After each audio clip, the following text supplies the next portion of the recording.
Hello, hello, hello. What is up? What is cracking? That's my intro. Still, at some point it will change. Maybe not. As you can tell by the title, in this video I wanted to talk about how words are sort of losing their meaning. I watched the Abba and Preach video recently. I mean, not so recently now, but they talked a little bit about this sort of issue, and I wanted to come on and sort of share my own thoughts. I'll leave the video link in the description.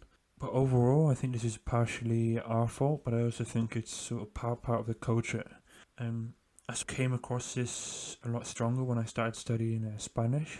Just to give a quick example, is where you got two meanings for the word you, where you say tu or usted. So tu is for like an informal situation where you're with your friends, you're with strangers or whatever, and you want to like refer to them. And then usted is a more sort of formal sense. So when you're meeting the parents, or you're talking to your boss, or you're talking to elders and all that, right? I mean, you is a really shit example, and it gets a little bit more complicated as you go further down the language. But it really got me sort of thinking of overused and underdefined words. I wish there was a same kind of system like in the Spanish as we have for English for words like love, right? Like I love football or doing dumb shit at the weekend. But all that doesn't really compare to the love I have for my mum or for other people in my family. But at the same point, you have to say the same word. Okay, you can stick a really before it, but does that really change the word or how somebody associates that word to something? I think Russ sort of said it best in one of his not so recent songs now. You know, women who love me aren't rare, but women who mean it are hard to find. You know, the word seems to lose its meaning at how quickly and how easily it just rolls out from our tongues. That was a great image. But you kind of understand where I'm trying to get at here, right? Like the more people that use these words, the less they seem to mean. Or love becomes a part of your daily routine. Or saying "I love you" is common, where it's not really thought about. It's more just said. I'll share an example, right? This story is a while back, pre-COVID and all that, so no judging and all that in the comments. I asked a girl out on a first date, and on that first date, she said the words "I love you," and I mean, I did quicker than lightning, bro. But you know, there just isn't a week that goes by where you just don't hear or see that word. You know, you see it in advertisements, anti-bullying campaigns, YouTube videos. There's people on the street saying it. I mean, in the video I watched for inspiration for this episode, a preach sort of talked about the difference between his mother saying the word compared to his father. You know, so when his mother said it, it was like, oh, okay, that's nice. I love you too. But when his father said it, it had a lot more of an impact on him. Again, these aren't my words. These are more from him. Again, I'll link that video in the description. Definitely go check it out. It's quite an interesting listen. I guess what I'm trying to say is, yes, maybe that girl loved me after our first date. And to be honest, it's probably more like than love. And of course, Breach's mum still loves him, but we're really drowning out these words and words that really matter. And it's not really just love either. It's all the sort of hard hitting words and words that matter and that should have a huge impact on people. Right? Like a racist now is a dude who believes countries should have borders. At the same point, someone who believes in segregation of the races and the KKK is like also racist, and those guys are now being put on like the same level. And I think it's the same even with words like sexist. You know, sexist is someone who doesn't believe in the gender pay gap, which is a really long video, which I probably won't make. They're also the people who believe women shouldn't be able to vote. You know? where extremists are the ones who are protesting, walking up and down a road or on a street, chanting some stuff. But there are also people like Hitler and Escobar. I just think all these hard-hitting words and words that really should matter are starting to lose their meaning and their true value.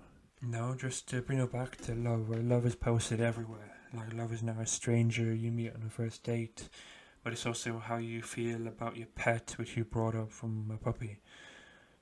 You love donuts on a Friday, but it's also how you feel about your parents.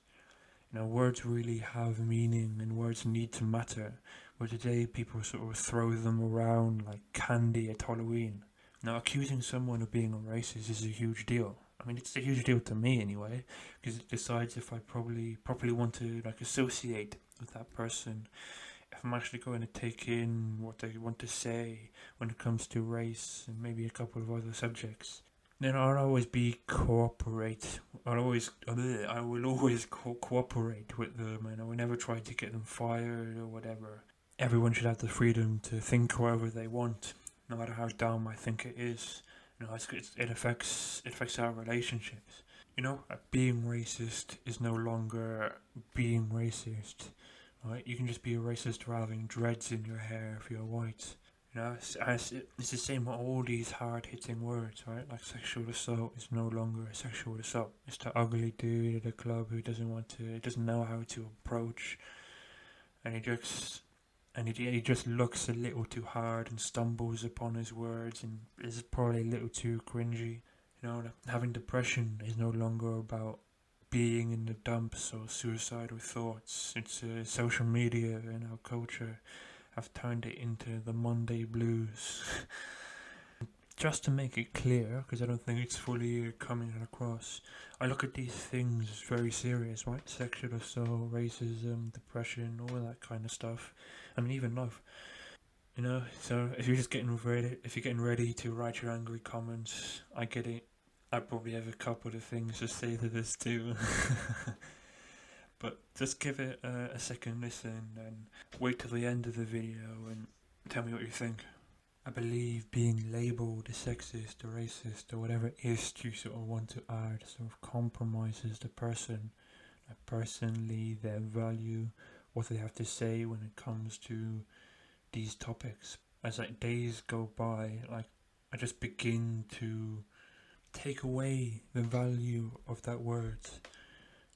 Words, if someone says I love you or whatever, it's not as heartwarming or whatever as it once was.